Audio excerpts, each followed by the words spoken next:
राज्यात संतोष देशमुख हत्या प्रकरण गाजत असल्यानं आता मंत्री धनंजय मुंडेंचा राजीनामा घ्या अशी मागणी जोर धरू लागली आहे। वाल्मिक कराड हा मुंडेंचा घरगडीच या प्रकरणात संशयित आरोपी असल्यानं विरोधकांपासून ते सत्ताधारी पक्षातील आमदारांनीही मुंडेंच्या राजीनाम्याची मागणी केली आहे। अजित पवारांच्या पक्षाचा नेता या प्रकरणात अडकल्यानं महायुतीही काहीशी अडचणीत आली आहे।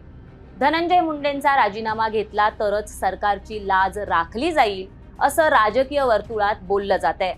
तरी देखील मुख्यमंत्री देवेंद्र फडणवीस असो की उपमुख्यमंत्री अजित पवार असो, हे मुंडेंचा राजीनामा घ्यायला का कचरतायत असा सवाल उपस्थित होतोय।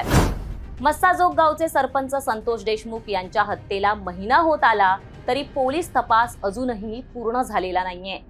मुख्य संशयित आरोपी वाल्मिक कराड शरण आला असला तरी देशमुखांचा मुख्य मारेकरी कोण हे अद्याप समोर आलेलं नाहीये। देशमुखांची हत्या ही वाल्मिक कराड आणि त्याच्या बगलबच्च्यांनीच केल्याचा आरोप बीडमधील सर्व पक्षाच्या आमदारांनी केलेली आहे। त्यामुळे धनंजय मुंडेंचा वरदहस्त असल्यानेच या गुंडांनी देशमुखांचा जीव घेतल्याचं बोललं जातंय। वाल्मिक कराड हा धनंजय मुंडेंच्या घरचा घरगडी जरी असला तरी सध्याच्या घडीला तोच परळीचा आमदार असल्यासारखा आहे। मुंडे राज्याचे नेते असल्यानं आमदारकी वाल्मिक कराडच सांभाळत असल्याचं बोललं जातं। पोलिसांच्या बदलीपासून ते कोणता अधिकारी कुठे बसवायचा इथपर्यंतचे सर्व निर्णय वाल्मिक कराडच घेत असल्याचं सांगितलं जातं। इतकंच नाही तर उद्योजकांकडून खंडणी गोळा करणं, जमीन बळकावणं, दहशत निर्माण करणं, निवडणुका हँडल करणं असे अनेक उद्योग वाल्मिक कराडच सांभाळत असल्याचं बीडमधील जाणकार सांगतात। वाल्मिक कराड, विष्णू चाटे, सुदर्शन घुले, सुधीर सांगळे हे देशमुख हत्याकांडात मुख्य आरोपी असल्यानं आता मंत्री धनंजय मुंडे अडचणीत आलेत। विरोधकांपासून ते स्वतःच्या पक्षातील आमदारांनीही त्यांच्या मंत्रिपदाच्या राजीनाम्याची मागणी केलेली आहे। निष्पक्ष आणि पारदर्शक तपास व्हावा यासाठी सरकारनं मुंडेंचा राजीनामा घेणं क्रमप्राप्त असल्याचं सध्या तरी दिसून येतंय। तरी पक्षाध्यक्ष अजित पवार मात्र हिम्मत दाखवत नसल्यानं त्यांच्या कार्यपद्धतीवर आता प्रश्न उपस्थित होत आहेत। दादांच्या प्रत्येक निर्णयात धनंजय मुंडे हे कायमच साथ देत आलेत। मग तो पहाटेचा शपथविधी असो किंवा मग महायुतीत सहभागी होण्यापर्यंतच्या सर्वच निर्णयांमध्ये धनंजय मुंडे हे दादांच्या सोबतच राहिलेत। अनेकदा अजित पवार अडचणीत असताना धनंजय मुंडेंनी त्यांची बाजू लावून धरलेली आहे।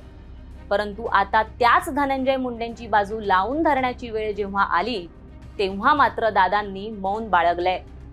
विरोधकांपासून ते मित्र पक्षातील आमदारांनीही मुंडेंचा राजीनामा घ्या अशी मागणी केली आहे। तरी अजित पवार याबाबत ठोस निर्णय घेत नसल्याचं दिसून येतंय।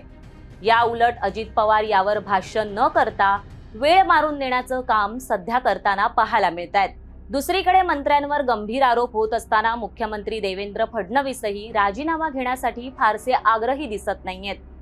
नाही म्हटलं तरी फडणवीसांच्या कॅबिनेटमधील मंत्र्यांवर हे आरोप होत असून त्यांचा तपास करा ही सांगण्याची वेळ आज फडणवीसांवर आली आहे। त्यामुळे अजित पवार जरी राजीनामा घेण्यास तयार होत नसले तरी देवेंद्र फडणवीस यांच्यावर ही नामुष्की नक्कीच ओढावली आहे। बेधडक बोलणं, तडकाफडकी निर्णय घेणं, बोलतो तेच करतो, दादाचा वादा, नाकासमोर चालणारा नेता अशी बिरुद मिरवणाऱ्या अजित पवारांना हे सर्व प्रत्यक्षात करून दाखवण्याची वेळ आली आहे। तरी देखील अजित पवार या बाबतीत सावध पावलं टाकत असल्याचं दिसून येतंय। सध्याच्या घडीला पक्षाची प्रतिमा परिणामी सरकारची ही प्रतिमा या प्रकरणामुळे मलिन झाली आहे। दादा राजीनामा घेण्यास जरी तयार नसले तरी मुंडेंना डिफेंड करण्यासाठी ते रस दाखवत नाहीयेत। बरं, मुंडेंचा राजीनामा घेऊन पक्षाला फारसं नुकसान होईल अशी परिस्थितीही नाहीये। मुंडे हे जरी मोठे नेते नसले तरी लोकप्रतिनिधी निवडून आणण्याची ताकद त्यांच्याकडे नाहीये। तरी देखील दादा निर्णय घेत नसल्यानं मुंडेंचा राजीनामा घ्यायला ते टरकतायत की काय असा सवाल आता उपस्थित होतोय। याबाबत तुम्हाला काय वाटतं हे आम्हाला कॉमेंट करून नक्की सांगा। आणि असेच माहितीपर आणि नवनवीन व्हिडिओ पाहण्यासाठी माय महानगरच्या फेसबुक, ट्विटर आणि इंस्टाग्राम पेजला फॉलो करा आणि माय महानगर लाईव्ह या यूट्यूब चॅनलला सबस्क्राईब करायला विसरू नका।